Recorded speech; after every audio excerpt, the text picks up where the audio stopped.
Welcome to this list of videos on a MATLAB tutorial for the 2WN50 Introduction to Computational Science course at TU Eindhoven. Within these videos, we will touch upon the basics and the basic use of the MATLAB numerical software in order to solve the exercises that are contained within this course and be able to apply the theory that we discuss within the lectures. Now, what is MATLAB? Well, MATLAB is a numerical computing environment developed by the company MathWorks. It is often used as a first introduction into scientific and numerical computing because it has a very easy to use graphical user interface and a straightforward code syntax which is very easy to learn. Moreover, it's an interpreted language, which means that no compilation or no explicit declaration of variables is necessary.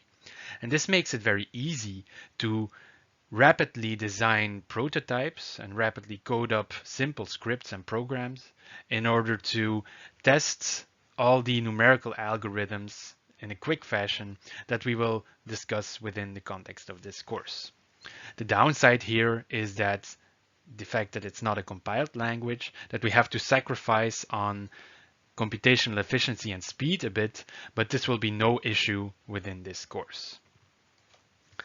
Finally, it's a proprietary and licensed software, which is also important to note, but open source alternatives obviously exist. For instance, the GNU Octave scientific toolkit, which has a virtually identical syntax to MATLAB, or several scientific computing toolkits within Python, for instance, the SciPy library or the NumPy library, which also allow you to do all the things you can do in MATLAB within the open source Python programming language. Now, in your future career, you're obviously free to choose whichever numerical programming language that you want. But within this course, we support MATLAB.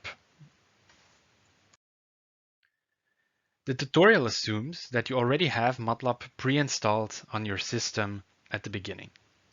If this is not the case, then you can go to this website on the slide, which features further instructions on how to install MATLAB on your computer and how to activate your license as well.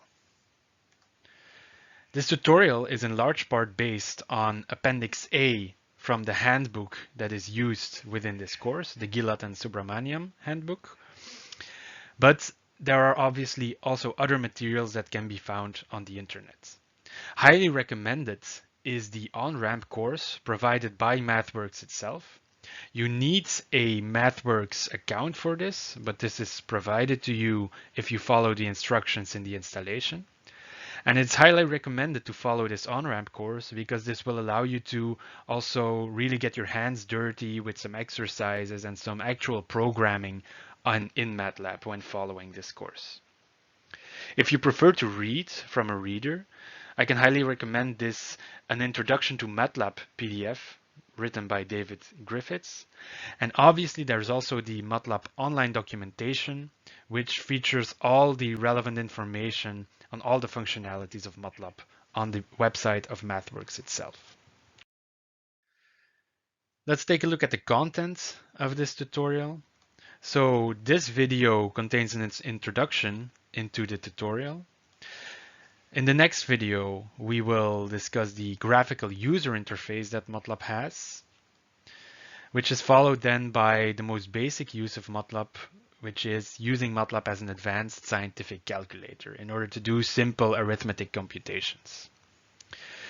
Following that, we'll discuss arrays, which are the fundamental type of variables within MATLAB, such as vectors and matrices. Continuing upon this, we discuss mathematical operations with arrays, which is really the bread and butter of the MATLAB software. Obviously, we will have to be able to visualize and look at our numerical results in an intuitive fashion, and the video on plotting will help us grasp the basics of how to do this. This is followed by writing your own functions, so user-defined functions in addition to the intrinsic functions that MATLAB has by itself. And we conclude this tutorial by looking at programming and how to do programming in the MATLAB language, and discussing how we can write non-trivial scripts which feature conditional statements and iterative loops.